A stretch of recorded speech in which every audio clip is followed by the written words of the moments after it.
Tanggal 21 September hari ke-265.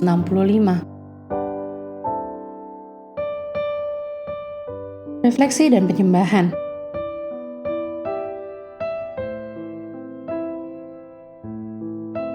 Belas kasih dan penghakiman bagi semua orang.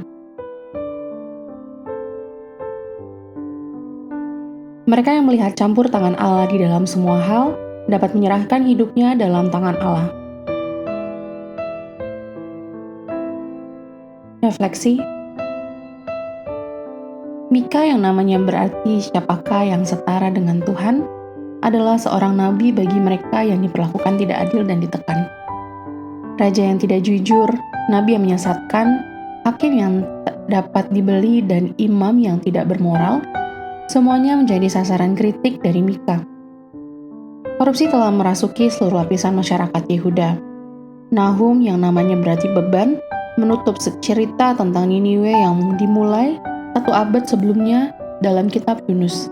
Warga Niniwe yang hanya sebentar bertobat, kini dihadapkan pada ancaman hukuman. Hancuran mereka sudah pasti dan tidak bisa dihindari. Habakuk yang namanya berarti memeluk, berani menghadapi pertanyaan-pertanyaan sulit yang menggoyahkan keyakinannya. Pertanyaannya tentang mengapa dan sampai kapan mendapat jawaban yang memberi penghiburan tentang kehendak dan rencana Tuhan. Semakin Habakuk memahami rencana Tuhan, semakin ia merasa damai dalam lingkungan Tuhan yang penuh kasih. Sebab memang Tuhan yang benar akan hidup berdasarkan imannya. Habakuk pasal 2 ayat 4. Zefanya yang namanya berarti Tuhan melindungi, menggambarkan masa depan yang gelap bagi Yehuda yang telah menyimpang. Dia meninjau dari berbagai sisi sebelum fokus pada Yerusalem sebagai pusat hukuman dan kasih Tuhan.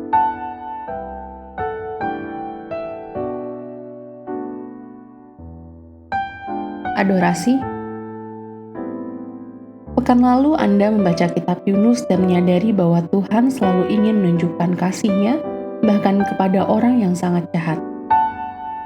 Mungkin Anda terkejut saat membaca bahwa Niniwe yang sebelumnya menjadi sasaran kasih Tuhan dalam kitab Yunus, kini menjadi sasaran kemarahannya dalam kitab Nahum. Bagaimana hal ini bisa terjadi? Apakah Tuhan berubah sikap? Bagaimana mungkin Tuhan marah pada Yunus karena tidak menunjukkan belas kasihan, namun kemudian bertindak dengan cara yang sama? Jawabannya ada dalam Keluaran pasal 34 ayat 6-7. Di sana, Anda akan belajar bagaimana belas kasih Allah dan keadilan Allah menyatu dengan sempurna.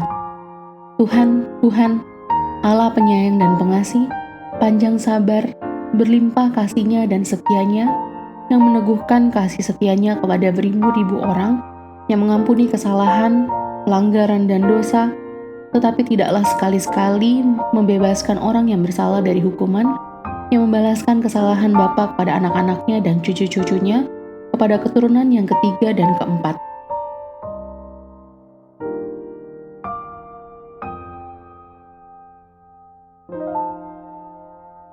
Aplikasi. Bagaimana mungkin banyak orang terbebas dari dosa besar seperti pembunuhan saat ini? Karena saat ini adalah masa kini. Akan tiba saatnya ketika Tuhan akan mengadili semua tindakan dengan keadilan. Ketika saat itu tiba, akan terlalu telat untuk meminta belas kasihan dan keadilan akan berbicara. Bagi Niniwe, hari pembalasan itu datang sekitar 150 tahun setelah kunjungan Yunus. Perubahan hati bangsa Asyur setelah kunjungan Yunus kembali seperti semula dalam beberapa tahun berikutnya. Kesabaran Tuhan memang luar biasa, namun bukan berarti tanpa batas. Dan meskipun Dia sabar, akan tiba saatnya bagi mereka yang menentangnya untuk merasakan konsekuensinya. Pada kartu berukuran 7x12 cm, tulislah daftar semua keluhan Anda terhadap orang lain yang menurut Anda belum terselesaikan.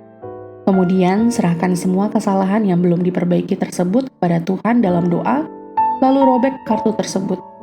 Latihlah diri Anda untuk selalu menunjukkan belas kasihan dan biarkan Tuhan yang mengadili.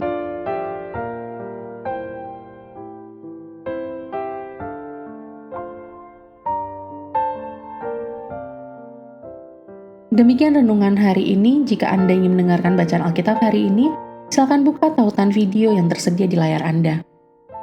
Amin. Tuhan Yesus memberkati.